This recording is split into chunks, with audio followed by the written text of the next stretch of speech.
Hey Y&R fans, welcome back to the channel. Yes, it is Mania Monday and we got drama in Genoa City. I'm telling you, can we say deja vu for one or two of our sets of parents in this episode? You know what? I'm going to give you a few highlights, but before we do, make sure you subscribe to this channel for more videos like this. First, we see Sharon admitted seeing Cameron. We see Kyle and Summer call a truce and decide to go ahead and do joint custody. And then Faith and Lucy get into an accident. So without any further ado, let's unpack this Monday Mania drama in Genoa City for August 26th. So our story begins with the one and only Phyllis, who found herself in a whole staring contest with a muffin over at Crimson Lights. I'm telling you, if looks could kill, that muffin would be toast. Enter Nick, who's very observant as her ex-husband, who correctly deduces that Phyllis's foul mood has nothing to do with the baked goods, but everything to do with their daughter Summer. Now, Nick, trying to be the best to be the voice of reason, bless his heart, suggests that maybe, just maybe, Kyle and Summer could patch things up themselves. Now, Phyllis, of course, is having none of it. In her world, Diane Jenkins is the root of all evil, responsible for everything from climate change to Kyle's downfall. She's changed Kyle and Jack for the worse, according to her. That's what she's spitting out, with her eyes narrowing like a cat about to pounce.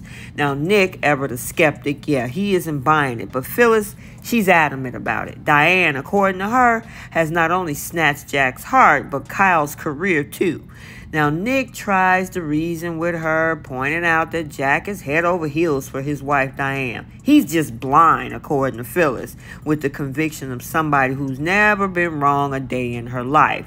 But Nick pushes back, reminding her that while Kyle might be seeing Diane's true colors, he also been less forgiving towards Summer, a fact that Phyllis conveniently overlooks. Now, the conversation takes a tender turn when Nick asks Phyllis to just back off and just offer Summer her love and support.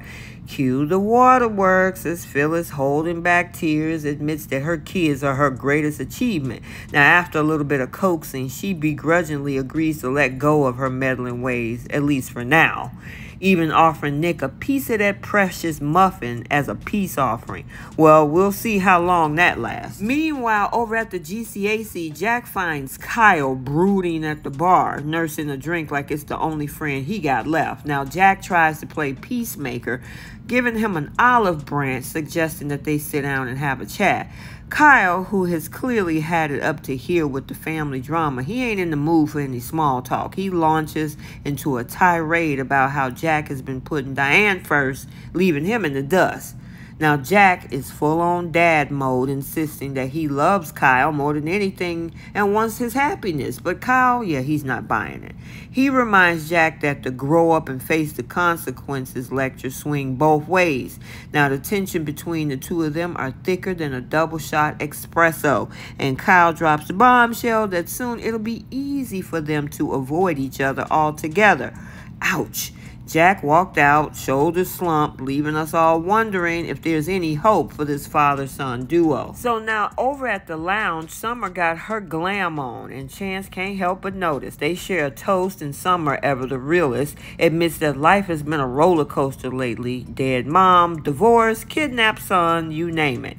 But she confides in Chance that maybe the universe hasn't completely given up on her yet. And honestly, who wouldn't feel a little hopeful with a guy like Chance by their side? Now, the two of them, they're sharing a sweet moment, and for a second it looked like Summer might actually find some peace.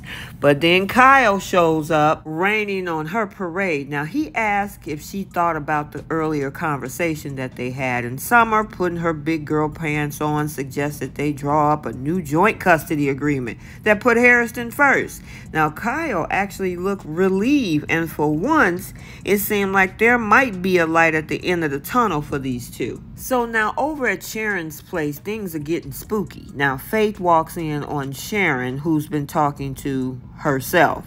Not quite. Yeah, well, Sharon, clearly rattled, tries to brush it off as sleep talking, but Faith, yeah, she's not buying it. Now, after some prodding, Sharon admits that she's been seeing Cameron Kirsten in her nightmares. And Faith is horrified, but Sharon insists it's just a side effect of her meds, nothing to worry about. Now, just as they're about to wrap up their little heart-to-heart, Faith get a distressing text from Lucy, who's in trouble. Sharon urges her to go help her friend, and Faith rushes out, only to find Lucy in the park with a bottle of booze. Yeah, Faith, trying to be responsible, dumped that booze and give Lucy a much-needed reality check. But things take a turn for the worse when Lucy is begging Faith to drive her home, desperate to avoid getting caught by her parents. And back at Sharon's place, she's looking around for Cameron, and he's nowhere to be found. And she was happy of the fact that she hasn't heard from him.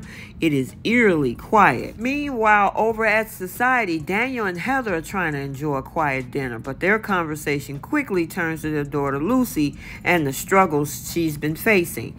Now, Heather is worrying that their choices have led Lucy down a dark path, and Daniel can't shake the feeling that their daughter hasn't forgiven him for his past mistakes. Their fears are soon realized when Heather gets a call informing her that Lucy is in the ER.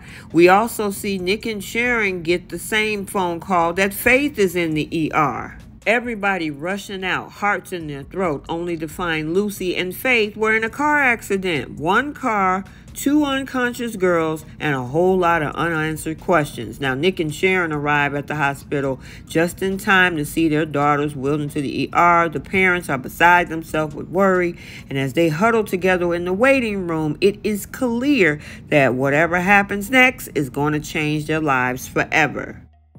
Okay, so there you have it, folks. A Monday episode packed with enough drama to last a lifetime. Will Kyle and Jack ever repair their relationship?